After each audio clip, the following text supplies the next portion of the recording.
Okay, thank you, Davide. So I changed a little bit the title of my talk, but don't worry, I know you all came for singularities. My talk will, of course, be about singularities, but I changed the title of my talk because I will use singularities to go beyond Kolmogorov theory. And I think it's important to do this, especially in this audience, because in geophysics, geophysical flows, it will prove very important. So I will start by about 10 minutes of trivialities that probably you all know, but it's just to make sure that we all agree on some things, and if we want to go beyond, we have to first agree on some basic stuff. So you all know that lots of geophysical flows are turbulent. So I learned yesterday that ocean with horizontal convection were not turbulent. But you know, the atmosphere, in the universe, some water, maybe not all the ocean, but part of them are turbulent. And they are characterized by a very large Reynolds number.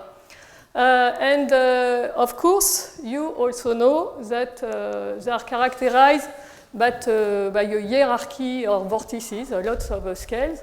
So on the left, you see vortices in the ocean. On the right, you see vortices in the atmosphere. They are traced by vapor, water vapor. And you, of course, all know that a good characteristic of the vortex hierarchy is that if I now take a spectrum, a velocity spectrum inside all this fluid, and here is an example in this part of the ocean near Vancouver, you see a power law with an exponent minus 5/3, and this power law is characteristic of a hierarchy of scale. You have a wide variety of scale. So if you are a theorist working on turbulence, it's not so easy to deal with atmospheric flows, oceanic flows, because you know it's difficult to make a reproducible measurement. So what we like is to use experiment, and that's what we do in Saclay. So we use this experiment. It's called a von Karman experiment. The one we have in Saclay is not so large. So you see it's about 20 centimeters wide. But it produces a very big turbulence. We can achieve a Reynolds number up to 10 to the 6th. And in fact, we are collaborating with other people who have a similar device. So if you fill it with liquid sodium, you can reach Reynolds number of 10 to the 7. And we also collaborate with people who fill it with a low temperature liquid helium around 2 degrees K, and we can reach Reynolds of the order of 10 to the 8. So we produce a turbulent flow, and we are able to do very precise measurement now by seeding the inside of the flow with small particles. You illuminate with a laser, so you create a sheet or a volume, and you track particles with very fast cameras. Here are examples.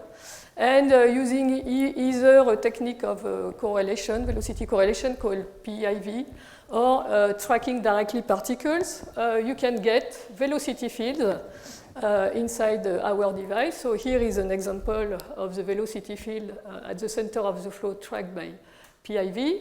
And here is an example of trajectories of particles tracked directly. So you see they're colored by velocity magnitude, and what you see are the track of particles during 15 consecutive times. Just to give you an idea, we are resolving Kolmogorov scale, and we are resolving Kolmogorov time. So we have very precise measurement, and using this velocity measurement, we have access to everything. So for example, we can draw a spectrum also. And this is the energy spectrum in our experiment. And we see also the K minus 5/3 law, meaning that we also have this vortex hierarchy. What we can do also is to test the robustness of this Kolmogorov spectrum. Here is, you see an example of a Kolmogorov spectrum we obtained at a lot of locations. Our flow is not homogeneous nor isotropic. So if you consider the turbulence at this location here at the center of the flow, or here near the wall, here there's the wall, turbulence should be very different. But here are spectrum taking at a lot of locations, here, globally over the flow. And you see that they all collapse on the Kolmogorov spectrum. And on the left, it is an example with different numerical simulation at different Reynolds number. Also, you can make them collapse very well using Kolmogorov length as non-dimensional for energy wave number, and using energy injection and Kolmogorov length to adimensional the energy spectrum. Okay, so this is very robust, you all know that. This was explained by Kolmogorov using his theory. And his theory is very simple. In fact, it is based on something which is called Karman-Haworth equation. You take Navier-Stokes equation, you assume homogeneity, and you perform statistical average. And you are able to write this very simple energy balance, by which you say that the variation with time of this quantity, which is a sort of local energy at a scale L, which is built using velocity increment over a distance L, is equal to energy injection, here epsilon, dissipation, and it is balanced by dissipation of energy, here you know. And here is this famous term that you all know, of course, which is to a dimension, which is a cube of the velocity increment, divergence over the scale, and it is just the energy flux through the scale. Okay? And now Kolmogorov says, okay, if we are in the inertial range, you can neglect viscous effect. We assume that turbulence is stationary, and then you just balance this energy flux term through scale with energy dissipation, energy injection, sorry, and then you get for free the famous Kolmogorov fourth-third law, which tells you that the third power of the velocity increment is proportional to energy injection times L. And now Kolmogorov makes a second assumption, very important. He says, let's assume that turbulence is self-similar. In that case, the power 2 of the velocity increment will be equal to 2/3 of the third velocity increment, so it will give you L to the 2/3. You take Fourier transform, and you get the Kolmogorov spectrum. Very simple. So we can actually check a little bit this theory in our experiment. So here you have the various term. I remind you, the Kolmogorov-Karman-Haworth equation. And in our experiment, we are able to measure this quantity, and we can check whether Kolmogorov prediction makes any sense. Here you see we have the scale dimensioned by the Kolmogorov length. Here you are in the dissipative range. Here viscous effects are important, and here you are at the large scale. So our inertial range is around here. And what you observe is that, indeed, the gradient of this is the velocity common to the third power, according to Kolmogorov, should be constant, and it is indeed constant. And we can also check another prediction of Kolmogorov. If turbulence is self-similar, this should go like L to the 2/3. So if you take gradient squared, it should go like L to the minus 4/3. And here is the line, and you see that indeed in the inertial range, this goes like L to the minus 4/3. Very nice. When you go towards smaller scale, you see that this saturates toward epsilon, this value, while this decays, and you can even predict the decay. You can say that if at the Kolmogorov scale, the energy, the velocity field is regularized, this should be a power L to the square, and this is indeed what we can observe. And in our experiment, we cannot, if we did this test, we did not have all the velocity component, so we are missing a fraction of the energy. But if you do the same game with DNS, you obtain a perfect agreement with a Kolmogorov picture. Okay, and this theory is very nice for people doing geophysics, because what does it mean? In geophysics, we are often interested only with the large scale, right? We are around here.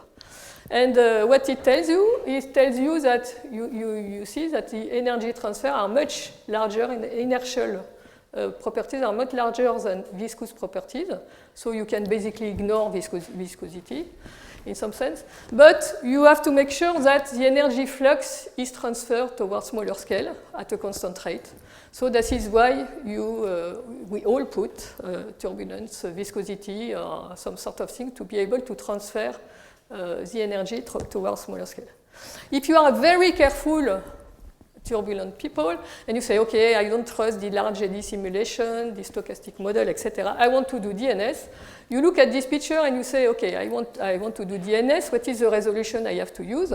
Well, you look at this picture, you see, okay, here, you see that the inertial term becomes negligible with respect to viscous term here around this scale. So if I take as a smaller scale in my simulation eta, I'm safe. Nothing else happened here. Here we have only dissipative scale. And this is this picture that I'm going to challenge you now. Okay? The rest of my talk will be about challenging this picture. Okay, where is the problem? So a first problem, which is known since a long time, is that one of the basic assumptions of Kolmogorov is wrong. Is that I showed you to have Kolmogorov spectrum, you have to assume that turbulence is self-similar. And a way to check it more carefully than just by looking to second or third order structure function is to look at structure function of any order. So I take delta U to the power P, delta UL P, and it goes like zeta P. Okay? So if Kolmogorov is right, delta U scale like L to the 1/3, so the SP of L, I call this quantity SP, should go like L to the P3rd. It should be a power law. So we can check this in our experiment. This is SP as a function of log of R. And you see that indeed you have power laws. Okay, this is P equal 1, 2, 3, we went up to 9. They are a very nice power law. You can measure their slope. And here is their slope. And here is Kolmogorov prediction. Okay? So there is no way Kolmogorov is right. Turbulence is not self-similar. There is a basic flaw in the turbulence theory. Another problem, so the problem is to understand why. And to understand why, we have to come back to one basic ingredient of Kolmogorov theory, which is this energy injection rate, which you know is constant in the cascade, and which is a quantity which is called epsilon. And now I don't look at it as a function of scale, I look at it as a function of Reynolds number. And these are measurements that are performed in our experiment, and in the one in liquid, this is a measurement in our experiment, this is measurement using liquid sodium, and this is measurement using helium at a very low temperature. And these are measurements taken in the helium when the helium is superfluid, no viscosity. So I put it here, but in fact it's infinite Reynolds number, right? It's a kind of infinite Reynolds number flow. And what you observe is that this quantity, epsilon, it first decreases as a function of Reynolds number, and then it becomes constant, absolutely constant, no dependence on viscosity, okay? Because I remind you that Reynolds number here depends on viscosity. So what does it mean? This is problematic, and this is one of the basic laws of turbulence, as Bill recalled yesterday, is that epsilon is a product of nu times average of a gradient square, or it's a product of nu times entropy, if you want. So if I say that epsilon is constant, given that entropy is proportional to epsilon divided by nu, then since epsilon is constant, it means that in the limit nu tends to 0, omega square tends to infinity. Omega square tends to infinity, it means that in that limit there is at least one point where the gradient diverges. Okay? So this is a singularity.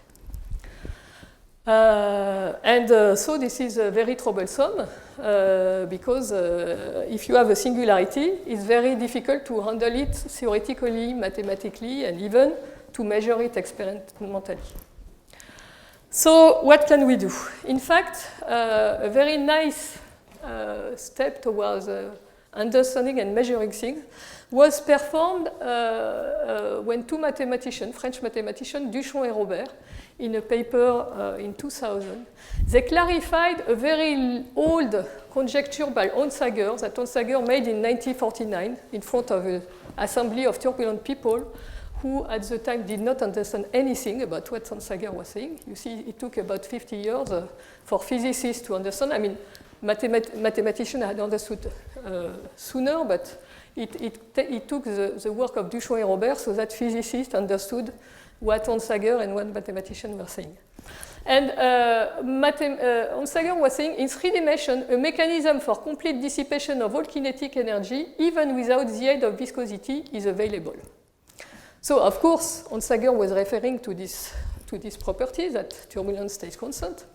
But how he was referring to had been clarified by the work of Duchamp and Robert when they performed this local energy budget. I reminded you, in the Karman Awards, I preferred a global energy budget, averaging over all the flow, if you want. Here, they consider a local energy budget, and it takes this shape. So the time variation of U square, the total local kinetic energy, is given by a transport term, transport of energy, this is okay. Dissipation of energy, here there is a parenthesis missing. And there is this additional term that they call d of u, d like inertial dissipation, which takes this form. So it is a limit as L tends to 0 of some gradient of a test function, and it is multiplied by the velocity increment to the cube. Okay? In fact, what you can show is that this expression is independent on this test function. This test function is just, for those who know about it, when you deal with weak theory of turbulence, you always use a test function that is smooth enough, because when you have a singularity, you never want to derive a velocity field that can be blow up, can become infinite. So you always convolute with the derivative of a smooth enough function. Okay, and so what you see is that in this expression there is absolutely no viscosity. Okay, so but it appears at a kind of a dissipation in this term.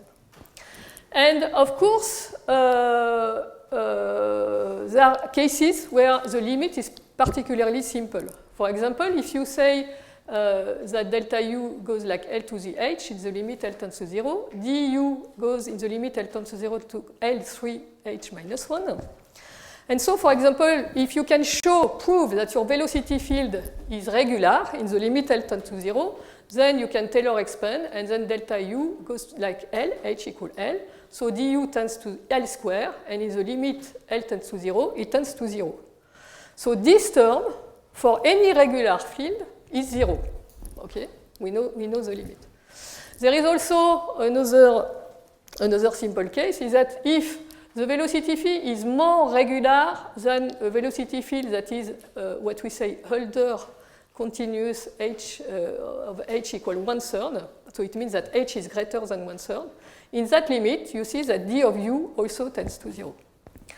But if the velocity field is less regular than a velocity field that is Hölder continuous with exponent H equal 1/3, we cannot bound this term anymore, and this term can potentially become either infinite or go to a finite limit. And in that case, it produces, the singularity produces an energy dissipation that is independent of viscosity. And this is exactly what Lars Onsager was saying. Okay? So when you look at this, you say, okay, what is interesting is that this term is a kind of weak form of the energy transfer term, because you see there is still a gradient with respect to scale, delta u square cube, but you don't apply it directly to this quantity, which can become singular.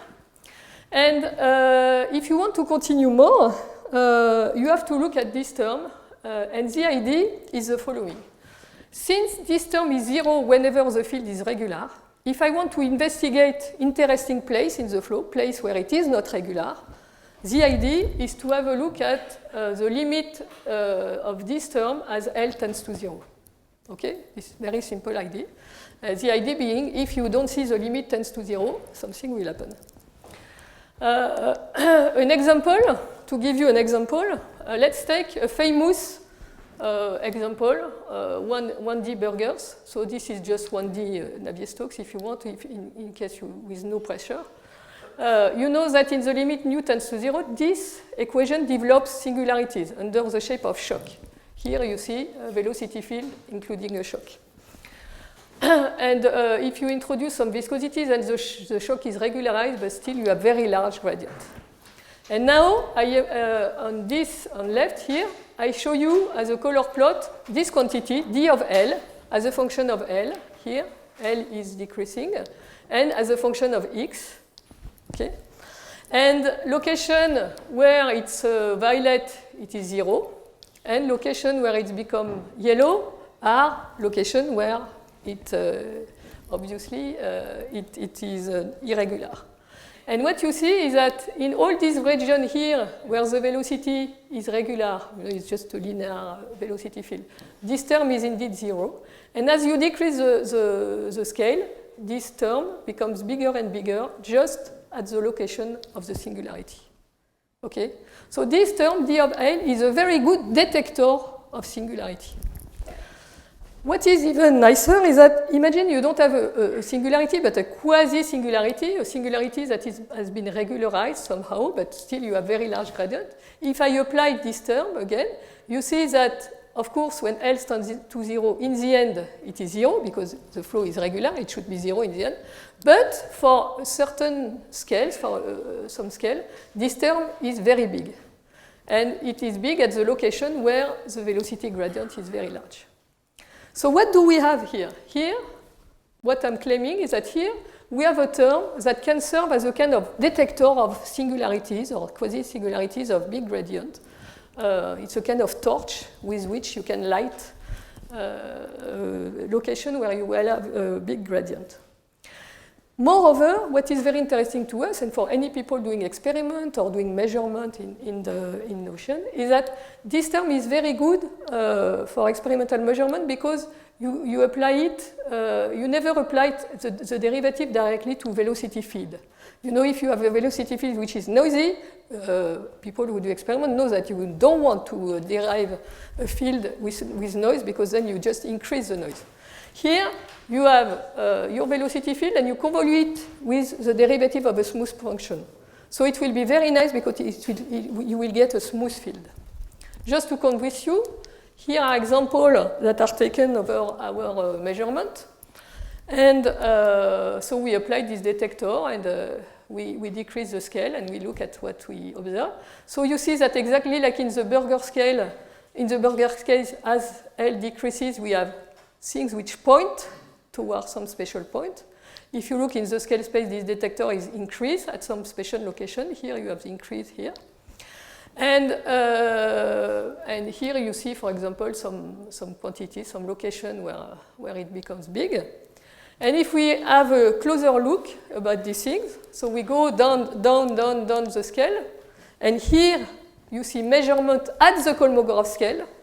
So I remind you, in all our ID, Kolmogorov scale is the scale where nothing else happens. We can make our Grish the size of the Kolmogorov scale. We are safe.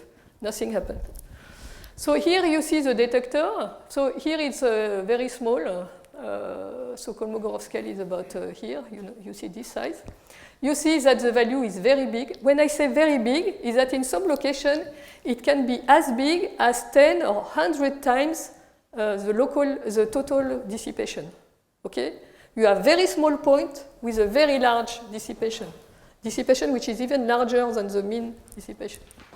And what is very nice is that we could classify the velocity field around this special point. The special points are singularities or quasi-singularities into three kind of fronts in which the velocity field just shock meet at the location of large d of L. spiral, what we call jet, and a cusp location where the velocity field curve like this. In the last 3 years, we did more detailed measurement. These were only at the time when we did that 2D measurement. And we could show that, in fact, all these things are just the same kind of event thrown in different directions or at different time. And what these events all point to, it seems to be the rolling of a vortex sheet. A vortex sheet is like this, it rolls, and then it stretches, and then it breaks. Okay, all these are just part of this event. Here I can show you some little movies. For example, here you will see a quasi-singularities forming because now we are able to track them and then burst and then continue. And if you look in the velocity field, so what you see is that here it's appearing. At this location there is a very large magnitude of velocity appearing that then propagates into something which looks like a kind of a vortex tube. So that's very nice. Now we are at the point where we can track this event. So what can we do? Can we do physics now with them? So the first things I want to see, to tell you, is that the velocity, the PDF of these events, if you consider the statistics of these events, it is highly non-Gaussian. So this is the PDF of this term, the inertial, what we call the inertial dissipation. Here in that direction, you see that L is decreasing. And what you see is that the distribution is non-Gaussian and it widens as a function of L, meaning that there are more and more extreme events when you go towards smaller scale.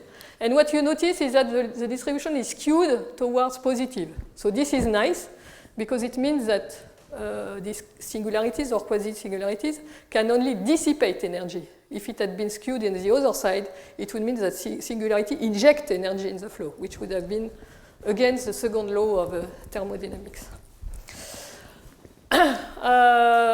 What you can do, how much time do I have? 15 minutes. 15 minutes. Well, what you can do, you can use this to revise Kolmogorov's theory. So if you look, in fact, at the energy balance of Duchamp-Robert, and you look it before taking the limit L tends to 0, then you notice that you have the time variation of energy. There is still a transport term here, but again you see that the energy budget has two important terms. There is a dissipation term here and the Duchamp-Robert term, the things which cause the singularity due to the dissipation due to singularity. And what is very nice is to revisit Kolmogorov picture using this term. So if you assume that delta U goes like L to the H, now I'm not assuming H equal 1/3 like Kolmogorov, then you see that this term goes like L, the inertial dissipation goes like L3 H minus 1. This is what I showed you previously. And the viscous dissipation goes like nu L to the 2H minus 2. And so what you notice is that there is a scale at which they both meet, exactly like Kolmogorov. So the scale at which both are equal, it's a quantity that I call eta H. It's a generalization of Kolmogorov scale. And it scales like Reynolds to the minus 1 over 1 plus H. Okay? So what it means is that almost all velocities that are going like L to the H are regularized by viscosity. They are regularized at a scale that decreases with Reynolds number. And you can observe that if H equals 1/3, I recover Kolmogorov scale. But if H is less than 1/3, here is a scale which is smaller than Kolmogorov scale. So as you get more and more singular field with H, which becomes smaller than 1/3, they become regularized at a scale which is smaller and smaller and smaller than Kolmogorov scale. And in the extreme case where H equals minus 1, so it's velocity field, if you want, going like 1 over r, then it cannot be regularized. Okay, so this is a Navier-Stokes singularity. But except from this, the picture is a generalization of Kolmogorov. Here you have the dissipative term. Here you have the inertial dissipation. They go like this. So they are regularized at the scale eta h. And after the scale where they are regularized, the dissipative term goes like L is constant. It brings all the energy towards the smallest and smallest scale to be dissipated into heat. And this inertial dissipation goes like L2. Okay? It's just a generalization of Kolmogorov's picture, but locally. So at each point, or on each point in which the velocity scale like L to the h, you have this kind of picture. And for example, here is an example of this energy budget around a typical big event in which the velocity field is spiral. And you see that this is the inertial dissipation, it goes like this. This is a viscous dissipation, it goes like this. The inertial dissipation goes like this. Here you have L square is okay. And here, if you fit the dissipation of energy, it points towards something which is maybe equal to h equals 0.2. We don't have enough statistics here, but it's in any case, it's smaller than h equals 1/3. So it explains why you see this big event at the Kolmogorov scale, because it is at a scale where it has not been regularized yet. Because if its h is smaller than 1/3, then it cannot be regular at the Kolmogorov scale. So just to tell you that we can show that this structure that we observe are responsible, in fact, from the breaking of Kolmogorov's theory for intermittency. Because if now I do the structure function, I say, okay, there are these big structures, they are a big mess. What about if I compute the velocity structure function only on areas where there is no such big structure? Okay? And here is an example. We still found power law. And if you compute their exponent, then they follow exactly Kolmogorov. Okay? So it means that these structures that we see, they are the structure responsible for the intermittency. If you remove all this structure and you consider the C in which they are, this C is Kolmogorov-like. Okay? So turbulence is the C of Kolmogorov with some places, isolated places, very rare event, in which there are some quasi-singularities, some very special things appearing, and it's a problem. Okay, so what does it mean now? Let us come back to our picture. I want to conclude almost on this. As I told you, up to now, in the Kolmogorov theory, if you use Kolmogorov theory, people doing numerical simulation, they were basing their stuff on the Kolmogorov scale corresponding to h equal 1/3. Okay? If you do that, then the number of degrees of freedom goes like Reynolds to the 9/4. It means that, for example, if you want to simulate our experiment, in which the Kolmogorov scale is 0.4 millimeter, you need to have 10 to the 7 degrees of freedom. And this is possible, in fact, by DNS. Now we are able to achieve this kind of thing. But if you are more careful, you say, okay, but we saw that there are some smallest event, some event with h smaller than 1/3. And if we look statistically in our experiment, we seem to find that the smallest we can find in our experiment is -0.2. And let's do the same calculation saying, okay, I want to have a very careful DNS, and I want to be able to resolve the most intense event, which has an h corresponding to -0.2. What kind of resolution do I need? Well, the problem is that in that case, the scale you have to resolve is not 0.4 millimeter, but 5×10 to the -3 millimeter, much smaller, because its dissipative scale is smaller. And so the number of degrees of freedom that you need to attain is 8×10 to the 12. Okay? I cannot perform such a DNS. Okay?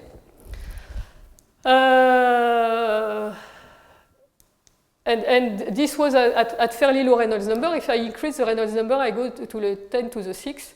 Then it's even worse. You have to go to 10 to the 21 degrees of freedom. You start to reach Avogadro number, right? Okay, and the last thing I want to say is that here I showed you things about pure Navier-Stokes equation, but you can play the same game with a lot of other situations, for example, convection. And here I show you work in progress. So we have been already applying this with Davide. Here you have a reference, if you can see it. Jazz.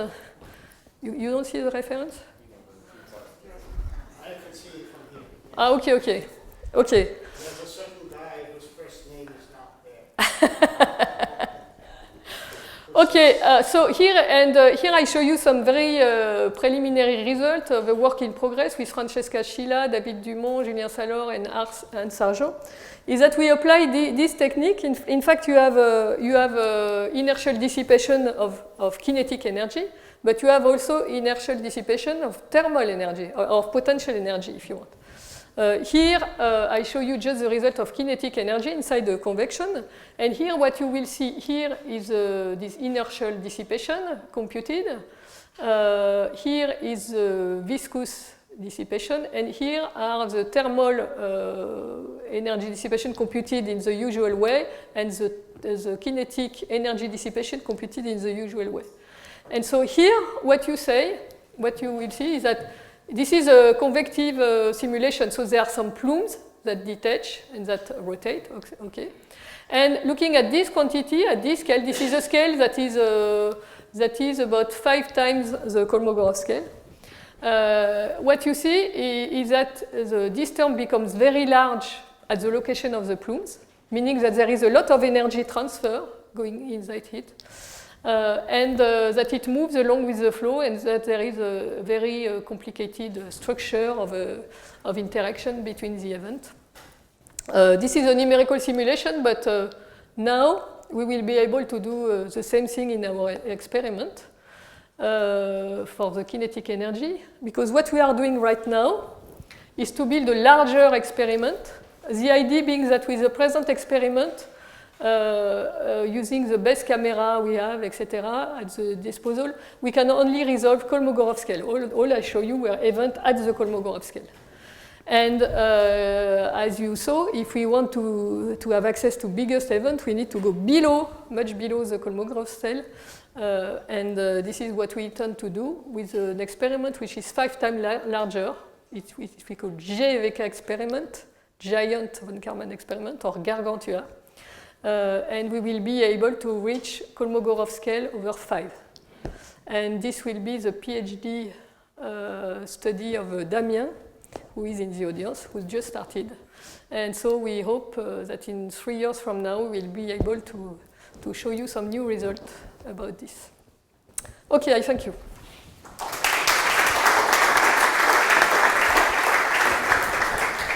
Thank you very much, Beranger, for this very, very nice talk. So, questions? The floor is open. Michael? It's wonderful that unlike at Les Ouches, I slept this past night. So yes. Actually did get your talk.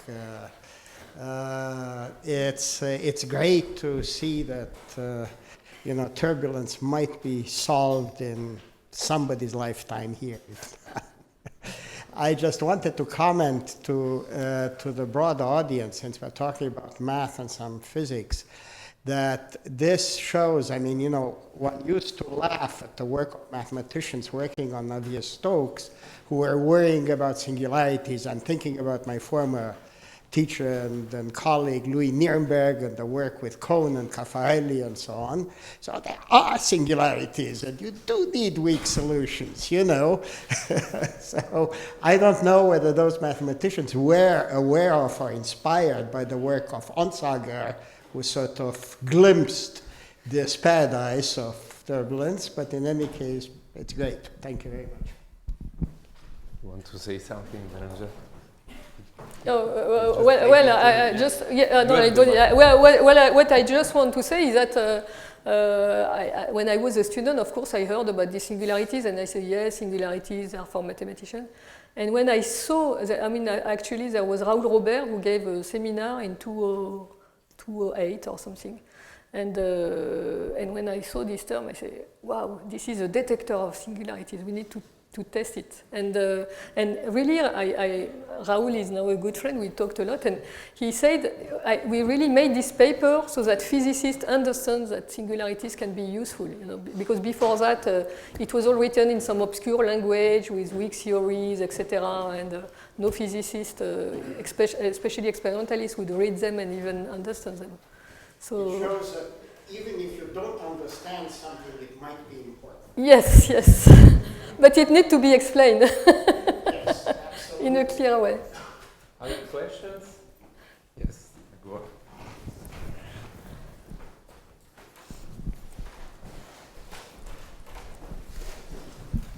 I was wondering if you can please put the Kolmogorov's intermittency correction in perspective. I beg your pardon, I did not hear. There was a 1961 intermittency correction, right? Okay. So yes, in the 1962 correction, Kolmogorov, he corrected his theory because in his theory he was assuming that epsilon was a perfect constant, and Landau told him epsilon is not constant. And so he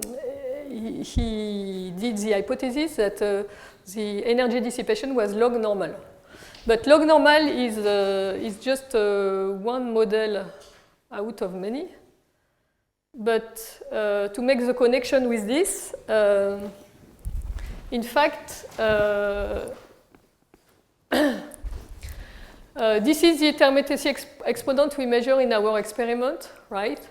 And we can connect it with something which is called multifractal theory by taking the Legendre transform of this. Okay, if we take the Legendre transform of this, we obtain this point, which can be well fitted by a parabola. And this parabola means, roughly speaking, that the energy dissipation is log normal. I mean, I could do a closer connection with multifractal theory, but it will take another hour. So if you're interested, we can discuss. But our measurements are in agreement with Kolmogorov prediction, but we make clearer connection saying that they are linked. In fact, it's not the viscous energy dissipation which is important, it's the inertial energy dissipation. This is a big difference with respect to Kolmogorov 62. But we still get a log normal statistics.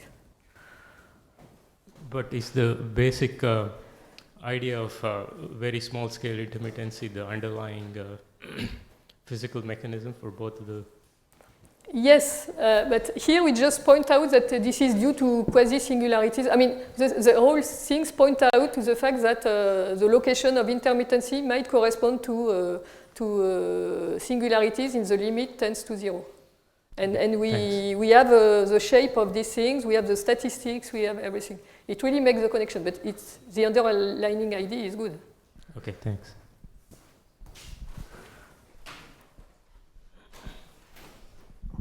Yeah, so you said that the term du to compute was easy because it was a convolution with the velocity, but the function in the convolution is very peaked, and so if you want to compute this integral, you need a good resolution for your measurements. So do you have are you sure that you have a good accuracy for this term? Yeah, well. In fact, it depends on which L you take it, okay? Yeah, but since you take the convergence as it goes to 0, yes, of course. But so we are physicists. We cannot do the mathematical limit, I know, but and so we stop at a place where we consider that our resolution is good enough, and our resolution is good enough at the Kolmogorov scale. At the Kolmogorov scale, we can evaluate this integral with enough points. We did a study, etc. So, what is the resolution of your measurement for the velocity? What you? It's about Kolmogorov scale. Okay. So, but we cannot go below the Kolmogorov scale. Okay. That's what I'm saying. Okay. That's why we never get the pre-Clay, unfortunately, because we leave it to you. Don't worry, we will not have it.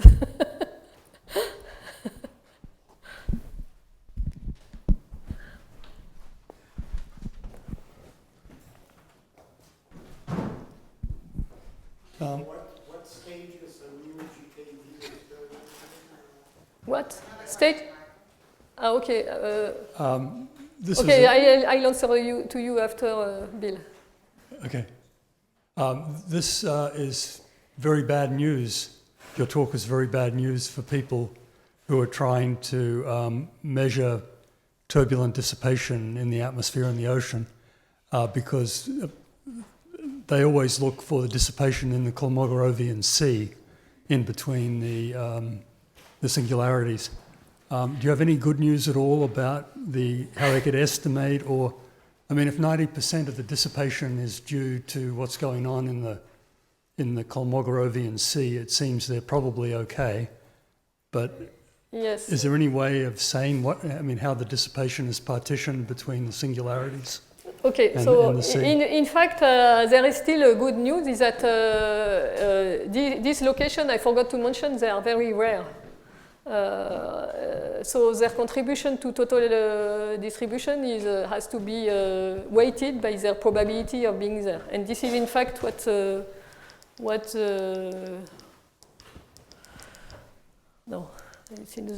when I was showing you the parabolic shape. I'm trying to say, okay. This, you can see it at the codimension of the value of h, okay? So you see codimension is 0, so they are almost everywhere at a location which is very, very close to 1/3, okay? So most of the measurements are 1/3. And if you look at the most singular events that we were able to observe, about -0.2, you see the codimension is already 1. Here codimension is already 1, so they are more rare. And if you extrapolate this, you see that the most extreme event, they are codimension 0, so they are just, in fact, they are just appearing like this and here. They contribute a lot, but they are very rare. So, in fact, it's not clear. I mean, you need, in fact, to measure these things in the ocean somehow, or in the atmosphere, to make sure that you don't miss some event. And it will all depend on how this curve here. So, in turbulence, their contribution is not so important. Most of the dissipation is by the Kolmogorov Sea. But regarding the fact that locally you can achieve very large dissipation, this might be very important for all processes that need small scale, for example, rain. You know, locally you will have a jump of heat, and so it can nucleate or not rain, etc.